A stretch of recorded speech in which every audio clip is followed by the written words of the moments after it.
Selamat malam dan salam sejahtera. Anda bersama saya, Mohan Cinasami, Berita Tengah Malam. Kerajaan Persekutuan menawarkan 7 transformasi parlimen dan pentadbiran kerajaan bagi mengembalikan kestabilan politik demi menangani wabak COVID-19 dan memulihkan ekonomi negara. Ia selaras dengan titah nasihat yang di-Pertuan Agong Al-Sultan Abdullah Riayatuddin Al-Musafah Billah Shah dan Raja-Raja Melayu tentang peri pentingnya sebuah pentadbiran yang stabil dan dapat berfungsi secara biasa.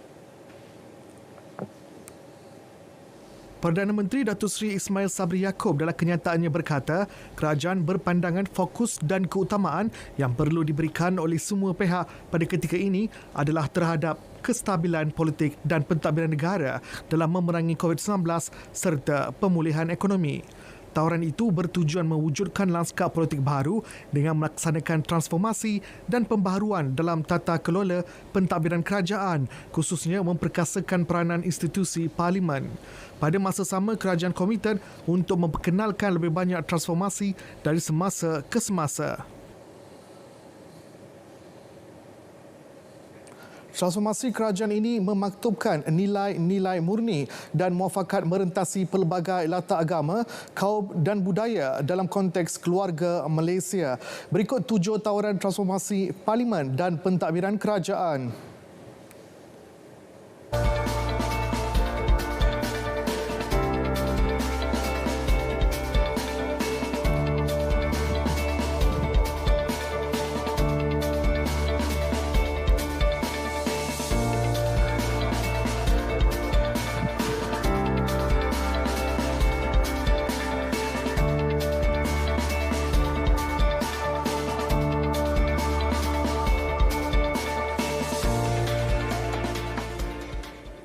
Tiga faktor utama bagi merancakkan lagi hubungan ASEAN-China pada masa hadapan. Ia menerusi perdagangan dan pelaburan terbuka, memperkukuhkan perjanjian perkongsian ekonomi komprehensif serantau RCEP dan gelembung perjalanan rentas sempadan. Perdana Menteri Datuk Seri Ismail Sabri Yaakob berkata, berhubung gelembung perjalanan, beberapa inisiatif dan peraturan kuarantin boleh diteroka bagi memulihkan industri pelancongan dan saling hubung antara penduduk. Begitu juga dengan pengiktirafan bersama dokumen pengiktirafan vaksinasi yang merupakan satu lagi bidang yang mantap untuk diteroka. Bagi merancakkan usaha dalam sektor perdagangan serta pelaburan pula, kedua-dua pihak perlu bekerjasama seperti yang digariskan dalam kerangka pemulihan ekonomi ASEAN. Pada masa sama, beliau turut meminta ASEAN dan China mempromosikan kerjasama dalam hubungan ekonomi digital. RCEP juga bakal menjadi platform penting yang membantu rantau ini ke arah pemulihan dan pertumbuhan di masa depan. Perdana Menteri berkata demikian semasa berucap secara maya di Expo China ASEAN ke-18 dan sidang kemuncak pelaburan perniagaan China ASEAN yang berlangsung di Nanning. Syarikat agensi pelancongan dibenarkan beroperasi serta-merta tanpa perlu mendaftar dengan COVID-19 Intelligent Management System CIMS bagi menjayakan projek rintis gelembung pelancongan Langkawi yang bermula 16 September ini. Menteri Pelancongan Seni dan Budaya Datuk Seri Nancy Shukri memaklumkan keputusan itu dibuat pada mesyuarat Jemaah Menteri dipengerusikan Perdana Menteri Datuk Seri Ismail Sabri Yaakob. Menyifatkan keputusan berkenaan sebagai berita baik kepada pemain industri, 5,335 agensi pelancongan berdaftar di negara ini dapat dibantu untuk menjana semula pendapatan. Beliau dalam kenyataan berkata, kerajaan sentiasa komited untuk memulihkan ekonomi dan memastikan kesinambungan perniagaan penggiat industri pelancongan dan kebudayaan, terutamanya dalam mengekalkan pekerjaan mereka yang terlibat dalam rantaian sektor sama. Terdahulu, kerajaan mengumumkan kebenaran kepada pengunjung domestik dari seluruh negara untuk mengunjungi Langkawi kecuali mereka yang berada di kawasan yang dikenakan Perintah Kawalan Pergerakan diperketatkan PKPD. Terap elemen kekeluargaan dalam Kita Keluarga Malaysia bakal didokong dalam sambutan Hari Malaysia tahun ini. Menurut Menteri Komunikasi dan Multimedia KKMM Tan Sri Anwar Musa, nilai-nilai kesatuan yang diterjemahkan dalam kehidupan seharian dan dimasukkan dalam pengurusan kenegaraan mampu menguatkan institusi dalam sesebuah negara. Katanya penerapan nilai-nilai berkenaan dilihat bersesuaian dan datang dalam waktu yang tepat ketika negara bakal menyambut sambutan Hari Malaysia. Dia lebih pada menjaga Kerananya amat berhormat Perdana Menteri kalau nilai-nilai itu kuat menjadi satu amalan, maka proses nation building itu sendiri akan turut menjadi kuat kerana adanya pengamalan terhadap nilai-nilai yang baik tadi. Jadi keluarga Malaysia adalah value system dan keluarga Malaysia itu satu bentuk yang akan mudah difahami oleh segenap lapisan masyarakat. Pandangan yang boleh dikongsikan bersama. Tan Sri Anwar turut menambah bahawa tema sambutan Hari Kebangsaan iaitu Malaysia Prihatin juga membayangkan sikap yang patut ada dalam sebuah keluarga dan perlu dipraktikkan dalam komuniti.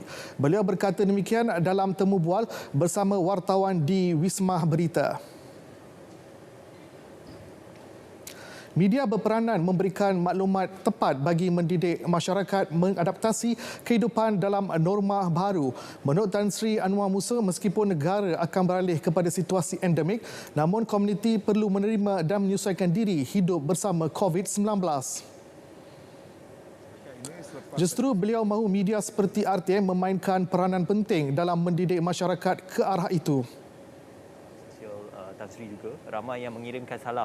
Jadi segala-galanya ini perlu diubah suai dan peranan kita, peranan RTM hendaklah memberikan pendidikan ini kepada masyarakat supaya kita membina ketahanan diri pada keluarga Malaysia secara yang menyeluruh untuk kita menghadapi suasana norma baru dalam suasana endemik COVID-19.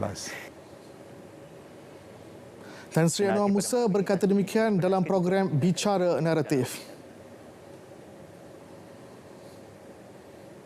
Isu pengubalan rang undang-undang RUU bagi menyekat orang Islam murtad di 3 wilayah persekutuan tidak wajar dipolemikkan.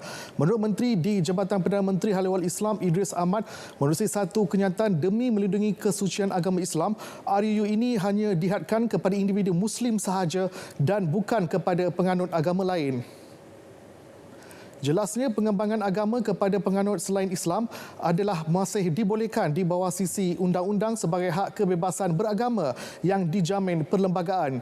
Isu ini timbul apabila terdapat sesetengah pihak yang salah faham dengan jawapan lisan timbalannya Marzuq Syari di Parlimen akhir tahun lalu berkaitan RUU bagi Akta Kawalan dan Sekatan Pengembangan Doktrin atau Kepercayaan Agama lain dalam kalangan orang Islam wilayah-wilayah persekutuan.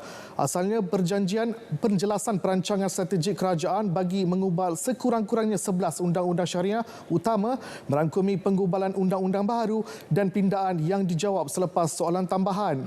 Beliau berkata RUU tersebut bukanlah suatu perkara yang baru, malahan sebanyak 10 negeri di semenanjung Malaysia telah meluluskan enactment yang sama sejak dekad 1980-an lagi. Sejumlah 12.3 bilion ringgit pembayaran bantuan khas COVID-19 BKC telah disalurkan kepada hampir 10 juta penerima. Ia merangkumi Bantuan Perhatian Nasional BPN 2.0, Bantuan Perhatian Rakyat BPR dan BPR tambahan. Menerusi laporan laksana ke-67, Menteri Kewangan Tengku Datuk Seri Zafrul Tengku Abdul Aziz memaklumkan kesemua bantuan akan disalurkan secara berterusan sehingga penghujung 2021. Untuk tempoh September hingga Disember 2021, pembayaran bagi kesemua inisiatif bantuan tunai dianggarkan berbaki 4.8 bilion ringgit. Ia merangkumi BPR Fasa 3 dan rayuan, BKC Fasa 2 dan Fasa 3 selain bantuan kehilangan pendapatan BKP.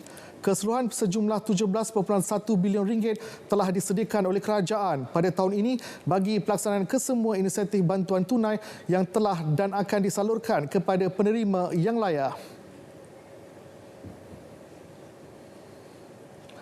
Sebuah jawatan kuasa khas akan ditubuhkan Kementerian Pembangunan Usahawan dan Koperasi MEDEC sebagai gerak kerja awal kementerian untuk menyelaraskan dasar-dasar agensi di bawah pentadbirannya. Menterinya Tan Sri Noh Omar berkata, jawatan kuasa khas yang akan diketuai Datuk Seri Ahmad itu bertujuan untuk menyelaraskan skim sedia ada dan yang bakal diwujudkan supaya lebih tersusun dan mencapai golongan usahawan yang memerlukan bantuan pinjaman khususnya. Kita akan bagi fast lane lah. Artinya prosedur dia, SOP dia, syarat dia, ia berbeza dengan syarat-syarat biasa. Ini yang saya akan tekankan. Artinya syarat waktu negara kita aman, boleh jadi berbagai-bagai syarat dia akan minta. Ketah kerja lah dan sebagainya. Tapi yang ini kita akan mengurangkan SOP ini dan juga birokrasi, dan juga saya akan letakkan KPI. Berapa lama untuk diluluskan dan berapa lama pula disbursement duit akan dibuat. Beliau berkata demikian selepas menyerahkan bantuan Pertubuhan Keselamatan Sosial Perkeso di Kuala Selangor. Tahap saya berfikir tu sampai saya cakap, bagilah saya meninggal dulu sebelum mak ayah saya meninggal. Orang semua cakap saya kuat, tapi bila saya fikir balik, sebenarnya saya tak kuat pun.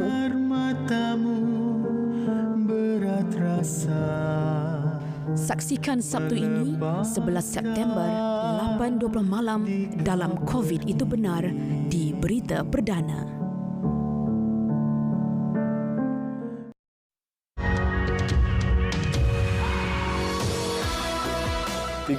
Ogos, Hari Kebangsaan. Sementara 16 hari bulan September, kita bakal menyambut Hari Malaysia.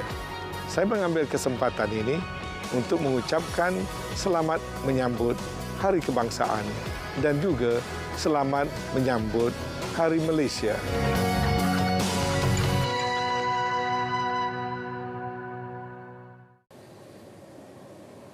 Baik, bertemu kembali. Segera dapatkan bantuan jika mengalami tekanan atau kerisauan melampau. Itu pesanan Menteri Kesihatan Khairi Jamaluddin Abu Bakar bersempena Hari Pencegahan Bunuh Diri Sedunia. Ujar beliau, talian kasih dan Befrienders sentiasa dibuka untuk menerima panggilan dan mendengar luahan. In conjunction with the World Suicide Prevention Day today, I wanted to reach out to people who are battling depression, anxiety, that you're not alone. Please don't think that even in your darkest moments that you're alone. Help is available. We're here for you.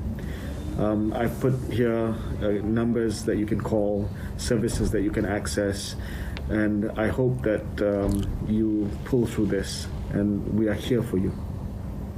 Masyarakat juga menurut beliau perlu peka dan mengenal kecenderungan tingkah laku bunuh diri memandangkan situasi pandemik COVID-19 mempengaruhi kesihatan mental yang juga meningkatkan risiko untuk membunuh diri.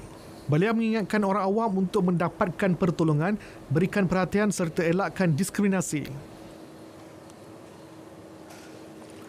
Sempena Hari Pencegahan Bunuh Diri dengan tema Bertindak Segera, harapan terbina Kementerian Kesihatan KKM berkomited melaksanakan 5 inisiatif pencegahan bunuh diri.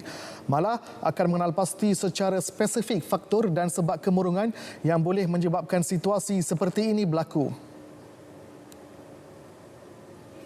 Ketua Pengarah Kesihatan Tan Sri Dr. Noor Isham Abdullah dalam satu kenyataan memaklumkan ini juga bagi menghapuskan stigma berkaitan tingkah laku bunuh diri. Inisiatif itu antaranya menambah pegawai kaunseling di peringkat daerah dan klinik kesihatan bagi mempergiat sesi libat urus dengan agensi serta kementerian lain untuk memastikan tiada golongan yang tercicir. Beliau juga memberi jaminan KKM akan terus komited dalam melaksanakan pencegahan tingkah laku bunuh diri. KKM juga menyokong usaha bagi pindaan atau pemalsuan Seksyen 309 di bawah Kanun Keseksaan yang menyabitkan cubaan bunuh diri sebagai satu kesalahan jenayah. Kajian berterusan oleh UKM Medical Molecular Biology Institute UMBI telah mengenal pasti sebanyak 44 kes varian baru virus SARS-CoV-2. Tropical Infectious Disease Research and Education Centre (TIREC) telah mengenal pasti sebanyak 59 kes yang kesemuanya adalah variant of concern VOC iaitu varian Delta. Ini menjadikan jumlah kumulatif kes yang dijangkiti oleh virus SARS-CoV-2 yang dikategorikan sebagai VOC dan variant of interest VOI adalah sebanyak 1,324 kes. Ketua Pengarah Kesihatan Malaysia Tan Sri Dr. Noor Isham Abdullah dalam kenyataan menyebut daripada jumlah yang dikesan, 1,304 kes adalah VOC manakala 20 kes adalah VOI. Sehingga kini bagi VOC, terdapat sebanyak 1,081 kes varian Delta, 209 kes varian Beta dan 14 kes varian Alpha. Manakala bagi VOI, terdapat 13 kes varian Theta, 4 kes varian Kappa dan 3 kes varian Eta. Jumlah kes baru COVID-19 hari ini 21,176 kes, meningkat daripada 19,307 kes semalam. Sekaligus menjadikan jumlah keseluruhan kes di Malaysia sebanyak 1.94 juta kes. Berikut statistik harian COVID-19 dalam negara.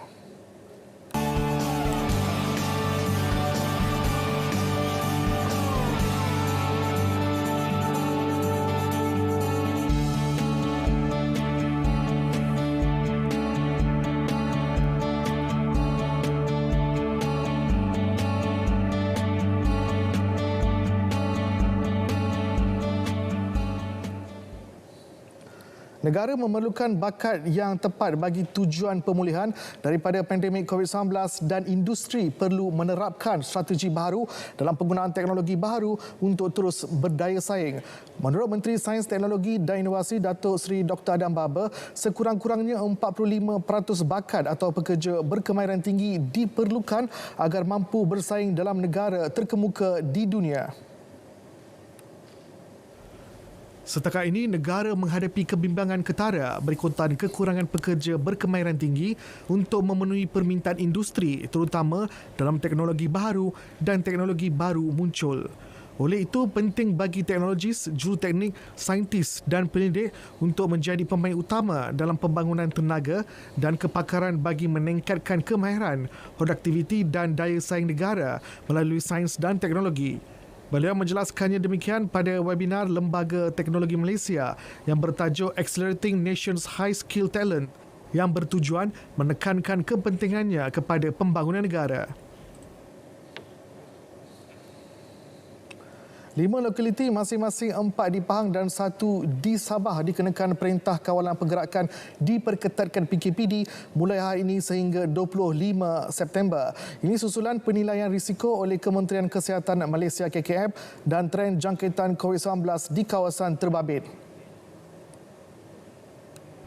Ketua Pengarah Keselamatan Negara, Datuk Rozi Mat Saad dalam kenyataan medianya memaklumkan pelaksanaan PKPD di Pahang meliputi 2 perkampungan orang asli di Kuala Kerau, Temeloh iaitu Kampung Pasu dan Kampung Penderas. Selain pos Sindirut, Mukim Ulu Jelai di Lipis dan Felda Keratung 5 di Rompin. Manakala di Sabah pula melibatkan Kampung Komponggit di Kota Kinabalu. Tambah beliau, prosedur operasi standard SOP di semua lokaliti yang dikenakan PKPD adalah sama seperti yang diumumkan sebelum ini. Selain itu, beberapa lokaliti di Kelantan dan Sabah yang dikenakan PKPD pada 29 Ogos akan ditamatkan esok mengikut jadual. Keputusan kerajaan membenarkan industri latihan pemanduan ILP kenderaan motor kembali beroperasi disambut baik dalam kalangan pemain industri itu. Pengusaha yang ditemui berkata kebenaran itu memberi kelegaan kepada mereka selepas sekian lama tidak beroperasi. Pengarah urusan PSM Akademi Malaysia Berhad, Muhammad Nor Muhammad Arifin berterima kasih kepada kerajaan kerana membenarkan industri berkenaan beroperasi semula. Amat berterima kasihlah kepada kerajaan yang saya rasa prihatinlah dan telah saya yakin kerajaan telah yakin bahawa situasi sekarang dengan dos yang dah mencapai 60 dekat 70%, jadi kerajaan membenarkan kami beroperasi. Jadi kami juga pekerja-pekerja isuk mandu kami rasa yakin untuk beroperasi. Terdahulu, kerajaan membenarkan ILP kenderaan motor beroperasi ketika tempoh Pelan Pemulihan Negara PPN secara janji temu yang bermula semalam. Seorang pemandu warga Bangladesh maut selepas kenderaan pacuan 4 roda jenis Toyota Hilux yang dipandunya terbabas dan terbalik di Dungun, Terengganu. Kemalangan berlaku kira-kira jam 4.30 petang tadi di kilometer 110.3 Jalan Jerangau Jabur, berhampiran Bandar Al-Muktafi Billah Shah AMBS. Mangsa Mat Munu Sheikh 45 tahun disahkan meninggal dunia di lokasi akibat cedera parah pada bahagian kepala dan anggota badan. Ketika kejadian, mangsa seorang penyelia di sebuah ladang kelapa sawit dipercayai sedang dalam perjalanan dari arah Kuala Terengganu menuju ke Bandar Kuantan. Kenderaan dinaiki mangsa kemudiannya melanggar sebatang tiang elektrik menyebabkan terbalik serta tersepit di tempat duduk pemandu. Sementara itu, Ketua Polis Daerah Dungun, Superintendent Baharudin Abdullah ketika dihubungi telah mengesahkan ada menerima laporan kemalangan tersebut dan kes disiasat di bawah Seksyen 41-1 Akta Pengangkutan Jalan APJ 1987.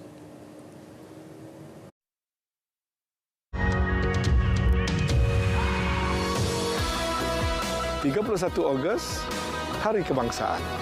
Sementara 16 hari bulan September, kita bakal menyambut Hari Malaysia.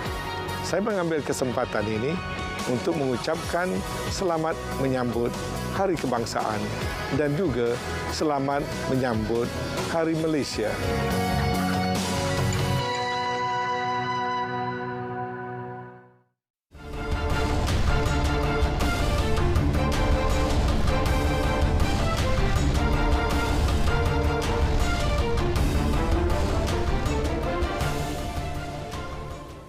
Baik, kita ke perkembangan sukan. Persatuan Bola Sepak Malaysia FM hari ini mengumumkan peletakan jawatan pengarah teknikalnya Dato' Ong Kwin Swee yang akan kembali ke kancah kejurulatihan. Setiausaha Agung FM Muhammad Saifuddin Abu Bakar berkata peletakan jawatan bekas pengendali skuad kebangsaan itu susulan menerima tawaran sebagai ketua jurulatih pasukan Liga Super Sabah FC yang baharu. Menurut kenyataan FAM, surat peletakan jawatan itu diserahkan Kim Swee kepada Setiausaha Agung FAM hari ini dan pihak pengurusan FAM menerima peletakan jawatan itu. Beliau akan menjawat tugas baharunya itu berkuat kuasa 1 Oktober 2021. Kim Swee dilantik pengarah teknikal FAM berkuat kuasa 1 Januari tahun ini mengisi kekosongan ditinggalkan Peter Diro yang mengumumkan keputusan untuk mengundur diri setelah tamat kontrak pada penghujung 2020. Menurut kenyataan itu, Kim Swee 50 tahun telah berkhidmat bersama FAM selama 14 tahun bermula dari tahun 2007 dengan pelbagai jawatan termasuk jurulatih skuad bawah 23 tahun B23 sebelum akhir mengemudi skuad senior.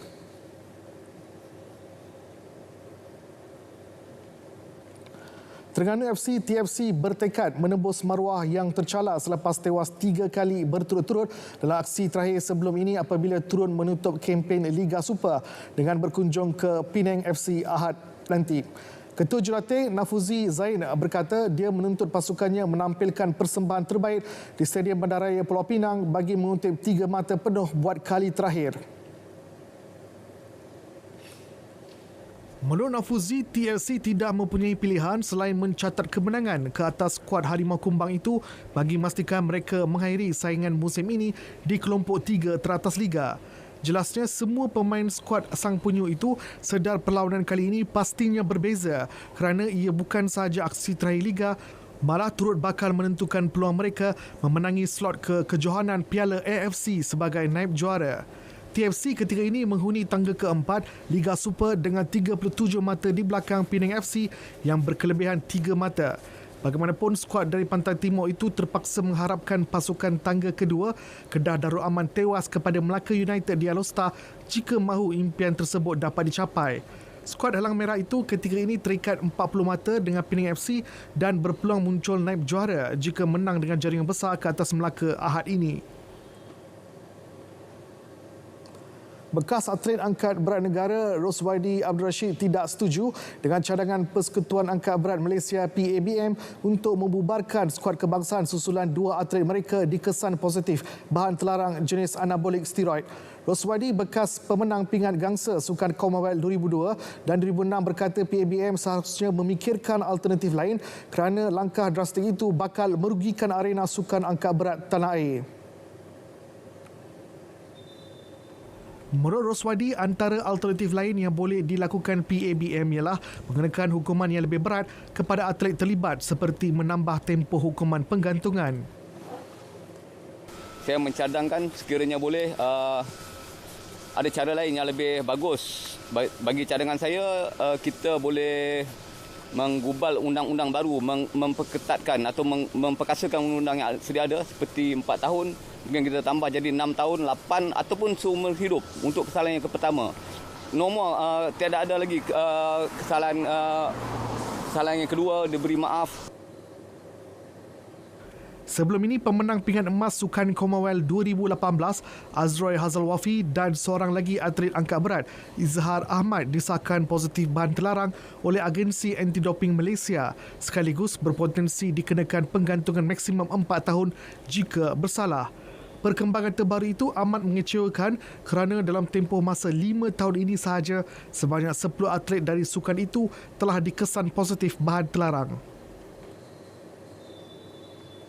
Konfederasi Hoki Malaysia MAC menetapkan syarat semua pemain yang bakal menyertai kejohanan Piala Tun Abdul Razak 2021 dan Liga Hoki Remaja Malaysia MJHL wajib melekapkan 2 dos vaksin sebelum dibenarkan beraksi.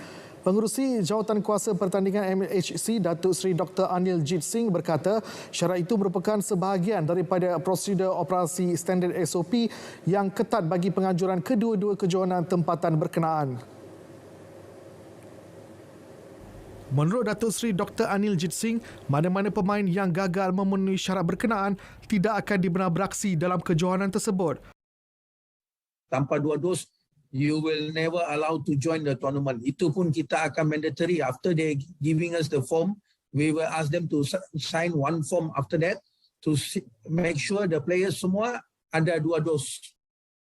Tambah beliau, MHC akan menentukan sama ada 2 kejohanan ini perlu diadakan dengan pendekatan gelembung sukan atau sebaliknya apabila selesai menerima pendaftaran ke semua pasukan. Piala Tun Abdul Razak 2021 dijadual bermula pada 10 hingga 20 November, manakala MJHL 2021 bakal berlangsung 26 November hingga 2 Januari 2022.